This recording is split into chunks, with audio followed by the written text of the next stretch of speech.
जैसा कि हमने अपने प्रीवियस पार्ट नंबर 1 में पेप्टिक अल्सर के बारे में देखा है, उसका इंट्रोडक्शन हमने देखा कि पेप्टिक अल्सर हम किसे कहते हैं, उसकी क्या साइट्स हैं जहाँ पे पेप्टिक अल्सर होता है। There are 2 types of ulcer, वो हमने डिस्कस की, उनका डिफरेंस देखा कि गैस्ट्रिक अल्सर है तो वो किस तरह का होता है, ड्यूडिनल अल्सर है तो वो किस तरह का होता है।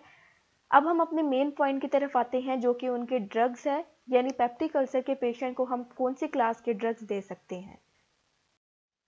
तो सबसे पहले जो हम क्लास देखते हैं वो है एंटी माइक्रोबियल एजेंट। ये बेसिकली वो ड्रग हैं जो आपके माइक्रो ऑर्गेनिज्म की ग्रोथ को या तो किल करेंगे या इनहिबिट मतलब स्टॉप कर देंगे। अब माइक्रो ऑर्गेनिज्म में कोई भी बैक्टीरिया, एल्गी या फंजाई हो सकता है। और कौन कौन से ड्रग हैं, एमोक्सिसिलिन है, bismuth compound, clarithromycin, metronidazole and tetracycline. Second हमारे पास हिस्टामिन रिसेप्टर ब्लॉकर्स आते हैं। There are 4 types of receptors present in parietal cell and that include the histamine receptor, prostaglandin, gastrin and acetylcholine. अब H2 blockers वो होंगे जो हमारे acid की अमाउंट को डिक्रीज कर देंगे और हिस्टामिन रिसेप्टर ब्लॉकर्स वो हैं अगर कोई आपकी प्रॉब्लम हिस्टामिन रिसेप्टर में है तो ये उसको ब्लॉक करेंगे। कौन कौन सी ड्रग आती हैं, cimetidine, famotidine, nizatidine and ranitidine. ये हिस्टामिन रिसेप्टर ब्लॉकर की क्लास के ड्रग्स हैं। They are very important and you have to remember their name.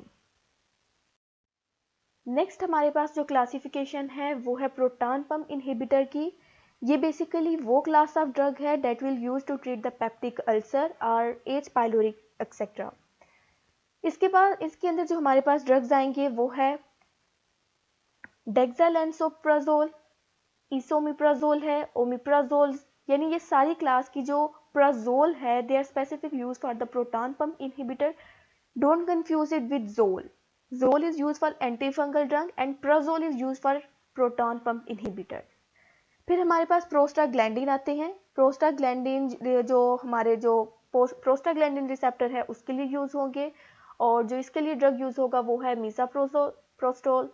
और जो लास्ट में हमारे पास ड्रग आते हैं वो है एंटी मस्कुरेनिक एजेंट, जिनको हम मस्कुरेनिक एंटागोनिस्ट भी कहते हैं and they will basically block the activity of muscarinic acetylcholine और मस्कुरेनिक का सेकंड नेम इज एसिटाइलिनकोलिन। और जो इसके पास हमारे पास जो ड्रग यूज होगा इसके लिए वो है डाइसाइक्लोमीन।